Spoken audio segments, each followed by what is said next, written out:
शहर के मध्य में एक भयानक सन्नाटे में डूबा हुआ शहर के पुराने मुर्दाघर की एक संरचना खड़ी थी। सोडियम लैंप की मंद चमक में नहाई इसकी ठंडी भूरे रंग की दीवारें मृत आत्माओं की अनगिनत कहानियों का बोझ उठाते हुई। सैमुअल, एक अनुभवी मृत्यु विशेषज्ञ को कुछ दिन पहले ही शहर के मुर्दाघर में स्थानांतरित किया गया था। वह पहले से ही कुछ शहरों में कई मुर्दाघरों में काम कर चुका था। शहर के लोग कहते थे कि मुर्दाघर भुतहा है और वे रात में वहां जाने की हिम्मत नहीं करते थे। जब उन्होंने सुना कि सैमुअल को वहां नियुक्त किया गया है तो उन्होंने सैमुअल को बुलाया और उससे कहा कि वह रात को न रुके। लेकिन सैमुअल शारीरिक और मानसिक दोनों रूप से बहुत मजबूत था। वह उन सभी अफवाहों से नहीं डरे और रात को रुक के अपना काम करते गए। मुर्दाघर उसका क्षेत्र था, एक ऐसी जगह जहां जीवित और मृत एक असहज संघर्ष विराम में सह अस्तित्व में रहते थे।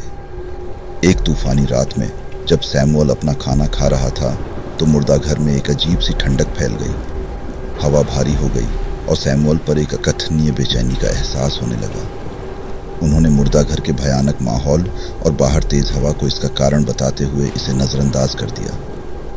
उसने अपना खाना पूरा किया और मुर्दाघर के बाहर हाथ धोने लगा। अचानक उसने शव परीक्षण कक्ष से एक टिमटिमाती रोशनी निकलती देखी। एक कमरा जिसे उसने रात के लिए जाने से पहले विशेष रूप से बंद कर दिया था। जिज्ञासा बढ़ी, वह सावधानी से दरवाजे के पास पहुंचा। उसका दिल उसकी छाती में धड़क रहा था। दरवाजा चरमराकर खुला, जिससे एक ऐसा दृश्य सामने आया जिसने सैमुअल की रीढ़ में सिहरन पैदा कर दी। शव परीक्षण की टेबल, जो कुछ ही घंटों पहले खाली थी, अब उस बुजुर्ग महिला की भूतिया उपस्थिति से भरी हुई थी जिसे उसने उस शाम पहले तैयार किया था। उसका प्रेत रूप टेबल के ऊपर मंडरा रहा था। उसकी आंखें भयानक दृष्टि से खुली हुई थीं। सैमुअल भयभीत हो गया और उसकी सांसें उसके गले में अटक गईं। उसने शहर के लोगों से मुर्दाघर के भुतहा होने, मृतकों के बीच बेचैन आत्माओं की फुसफुसाहट की कहानियां सुनी थीं, लेकिन उसने हमेशा उन्हें केवल अंधविश्वास कहकर खारिज कर दिया था। अब इस भयानक डरावनी घटना का सामना करते हुए वह इस संभावना को स्वीकार करने के लिए मजबूर हो गया कि वह इस मुर्दाघर में अकेला नहीं था। बुजुर्ग महिला के प्रेत की नजर सैमुअल की ओर चली गई। उसकी अभिव्यक्ति आतंक के मुखौटे में बदल गई। उसने खून जमा देने वाली चीख निकाली। उसकी आवाज एक भयानक दुखद शोक की तरह मुर्दाघर में गूंज रही थी। सैमुअल बहुत डर गया। उसे अपनी आंखों पर विश्वास नहीं हो रहा था। वह इस भयानक दृश्य से बचने के लिए भागना चाहता था, लेकिन उसके पैर वहीं फंस गए थे। बुजुर्ग महिला के प्रेत की चीख में मुर्दाघर के अंदर लेटे हुए अन्य मृत लोग भी शामिल हो गए। मुर्दाघर मृत लोगों की करुण पुकार से भर गया। सैमुअल का दिमाग अपने सामने चल रही अराजकता को समझने की कोशिश में दौड़ गया। उसे याद आया कि शायद उस बुजुर्ग महिला का शव परीक्षण करते समय उससे कोई गलती हो गई हो और उस बुजुर्ग महिला की आत्मा उसे चेतावनी देने या सैमुअल को यह बताने आई हो कि उसने उसकी आत्मा का अपमान किया है। इससे अन्य आत्माएं भी परेशान और अपमानित हुईं जो उस मुर्दाघर में पहले से मौजूद थीं। सैमुअल को उन्हें रोकने और इस प्रेतबाधित मुर्दाघर में शांति बहाल करने का एक तरीका खोजना था।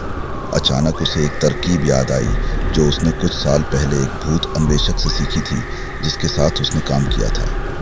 कांपते हाथों से उसने अपनी जेब की तलाशी ली और एक छोटा पत्थर और रोजमेरी के तेल की एक छोटी कांच की बोतल निकाली जो वह हमेशा अपनी जेब में रखता था। उसने कुछ दिव्य मंत्र का जाप करते हुए पत्थर को निकाला और शव परीक्षण कक्ष के सामने उस पत्थर को बांध दिया जहां प्रेतबाधित गतिविधि हो रही थी। उसने एक बड़े आकार का पत्ता इकट्ठा किया और उस पर थोड़ा सा रोजमेरी तेल डाला और पत्ते को जला दिया। रोजमेरी एक जड़ी बूटी है जिसका उपयोग पारंपरिक रूप से बुरी आत्माओं को दूर रखने के लिए किया जाता है। रोजमेरी का सुगंधित धुआं हवा में भर गया। जैसे जैसे धुआं बुजुर्ग महिला की आत्मा के चारों ओर घूमता गया, उसकी चीखें फीकी पड़ने लगी। उसका रूप धुंधला होता गया। एक एक करके अन्य वर्णक्रमीय आकृतियां मुर्दाघर की गहराई में चली गईं। उनकी शोकपूर्ण चीखें गलियारों में गूंजने लगी। मुर्दाघर एक बार फिर शांत हो गया। बाहर तूफान अभी भी तेज था, लेकिन हवा हल्की महसूस हुई। अन्य आत्माओं की उपस्थिति कम हो गई। सैमुअल वहां खड़ा था। उसका शरीर परीक्षा से कांप रहा था। उसने अपने डर का सामना किया था मुर्दा घर के भूतों का सामना किया था और किसी तरह वह सामने आया और स्थिति को संभाला। मुर्दा घर उसका अधिकार क्षेत्र बना रहेगा, लेकिन अब वह जानता था कि वह अकेला नहीं है।